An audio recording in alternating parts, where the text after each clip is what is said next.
Bok, ja sam Petar, imam 31 godinu, rodom iz Dubrovnika, trenutno živim u Zagrebu, već 2 godine u Q i radim kao JavaScript developer.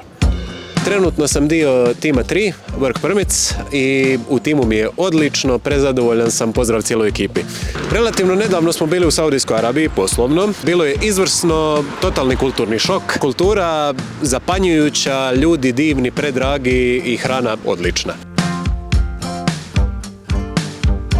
Savjet za ekipu koja se bavi frontendom, ostanite dinamični. Znači, morate moći brzo šaltati tehnologije, brzo učiti, biti spreman na sve, cijelo vrijeme se biti spreman razvijati i dok ste takvi, mislim da stvarno neće biti problema. Jedan od najdražih projekata, zapravo set projekata koji sam radio, je bilo prije par godina kad sam tek počinjao svoju developersku karijeru. Smo radili za grad Dubrovnik nekakve smart city projekte. Radili smo brojač ljudi na ulazu u staru gradsku jezgru, radili smo program za komunalno redarstvo grada Dubrovnika, koji je super cool. Radili smo aplikacije za javni gradski prijevoz u Dubrovniku, tako da odradili smo dosta tih projekata koji zapravo služe široj zajednici i to mi je najdraža vrsta projekta na koju mogu raditi.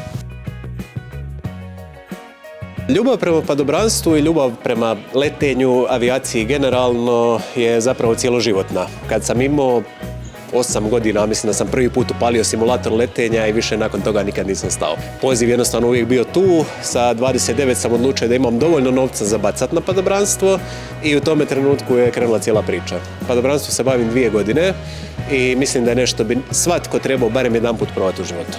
Ja se svojega prvoga skoka uopće ne sjećam, znači trenutak odvajanja od aviona, ispadanje iz aviona i sve to ostalo 0 bodova, blank, čak i dan danas. Ali nakon toga, kada je ta kupola bila otvorena i kada je sve bilo super, je bilo prvi put u životu da sam mogao sam sebi reći ja letim.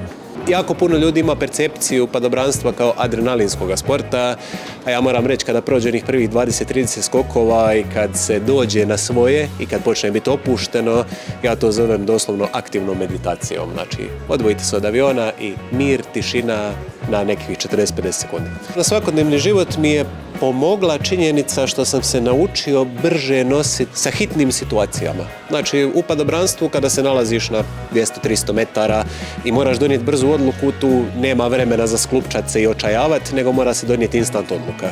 I to je bilo šokantno korisno za poslovni svijet u kojemu, ako imamo, na primjer, 2-3 tiketa koji su otprilike istoga prioriteta i sva 3 su hitna, moći brzo donijeti odluku je neprocjenjivo.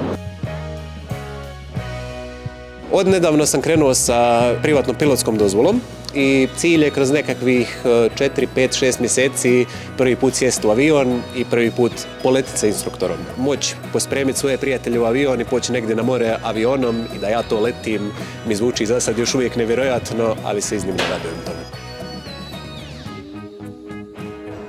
Kućni ljubimci, 5 komada, 4 zeca, 1 hrčak. Zečevi, keksić, doli, Mi8 i gric, ne pitajte za imena, i hrčak mitar. Suživot s njima, veoma veseo, veoma živ, štokovi su svi pojedeni, kabeli ne smiju biti po podu, ali volimo ih najviše na svijetu.